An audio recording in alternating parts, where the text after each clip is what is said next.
Okay. Can you state your name? Michael Ulmer. Okay. So how have you been today? I'm doing well, thank you. Do you want me to look in the camera or? Well, I'll look at. Or No, you I'll can- look Yeah, you at have to you. look I'll look at at you. you. Yeah. All right. So, my first question for you is, how much do you think, how much do you know about the 1992 LA riots?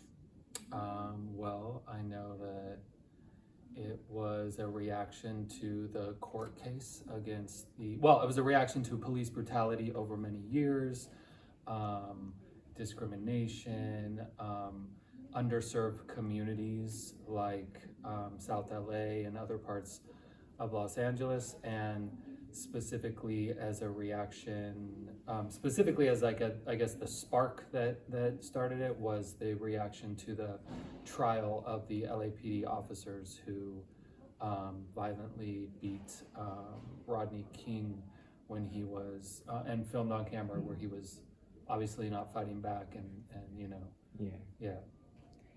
My second question for you is, as an educator yourself, how have you witnessed the everlasting effects of this event affecting your students? Like, probably like socially, economically, or anything else that you would want to add.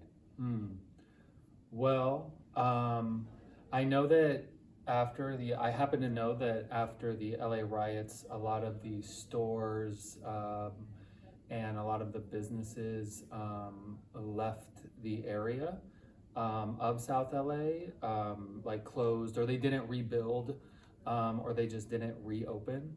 And so, for a long time, and ironically, because of the Watts riots, this LA Southwest College was built, as a way to show the community that the government was investing in them. So it's ironic to speak about kind of like, the LA riots, sitting on a campus that was built in response to another riot, based on police brutality.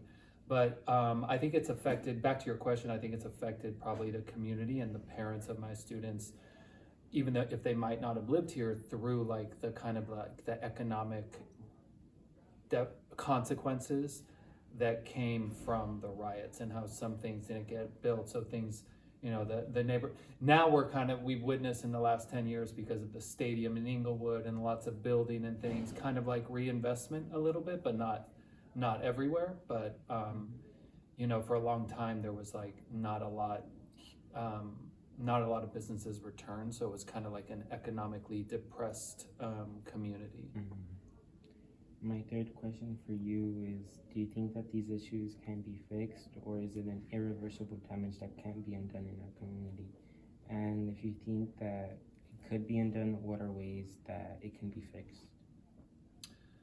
Well, I think that police discrimination, violence, and stuff is still a part of the community. I don't think the LAPD or the LA sheriff ever had the real changes that the community wanted in the way they profile people, stop people. I mean, I've taught articles, I've showed my classes articles from 2 years ago about LAPD stopping, mostly disproportionately stopping Black drivers in South LA. I've read about the sheriffs disproportionately stopping Latino bicycle riders. I've seen those things, so I other people feel it. I don't live here, but I know that it's happening, and I know that. So I'm not sure if the root cause of the riots, which was one of the root causes, which was police mistreatment and injustice from the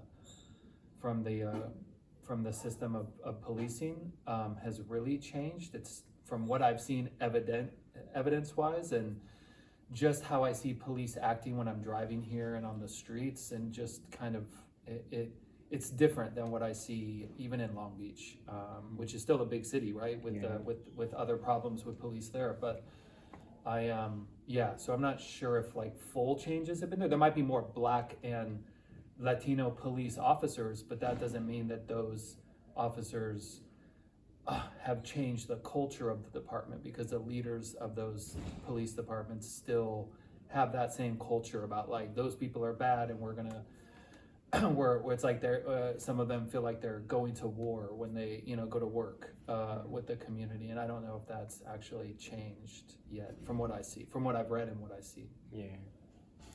Well, my fourth question, it's what are things that can be done to minimize the harms? Well, I guess if my idea of what the harming is the way policing is the harm, then I would say I think an idea would be that a police department can require people that they hire to live in the city or at least within 25 miles or 10 miles of the city. A lot of police officers and sheriff live far away and they come into work. They live in Orange County. They live just not near here, and they don't live in the community. So some of them don't, like I said, they tend to, for me, in my eyes, they tend to, just be disconnected from the consequences of their actions, of their, maybe not their personal actions, but of the system itself, the policing system, and how it affects the community, how it feels to have helicopters, around you when you're trying to sleep at night, if you're a child or an adult, how it feels to have, and just targeted policing within communities. That doesn't happen in other parts of the city. Mm-hmm. And my last question for you is, do you as an individual feel as the things have gotten better or worse? Well, I don't live here, but I don't live in this community or in South LA. I live, 20 miles away in Long Beach, but I do feel that from what I've read, like I said, the investigative reporting on how policing still works, the fact that people are still getting shot by the police, the fact that they're still profiling. There have been changes. Their police departments have more controls on them, but it doesn't seem, it's just the idea of over policing certain neighborhoods and over policing certain areas and sticking 3 helicopters in South LA and serving a warrant for someone with SWAT teams and overwhelming waking up the neighborhood in the morning. I just think that idea of policing's still here, where you use this overwhelming force in certain communities to really, like, I don't know, to not to threaten them, but to show your power, to like flex your power. And until the police become more community oriented, and maybe they're on bicycles or maybe they're walking around or something, or like I said, living near here, maybe they'll feel more with the people. But just driving around all day and looking for quote trouble or profiling people, I don't think that's the way policing should be. Well, thank you for your time, Mr. You're welcome. My pleasure. Is there anything that you think is there anything else you want to say that I just didn't have enough knowledge to like talk about? No, I think you had great questions, and yeah, I hope you find a resolution. Like, I hope you can, in your research, you can kind of like look at other cities maybe and see what they do to try to see if like LA or South LA or this neighborhood here could like implement those kind of policing policies. Mm-hmm. Okay. Well, thank you so much for your time, Mr. You're welcome. Thank Have you. a nice day. Thanks.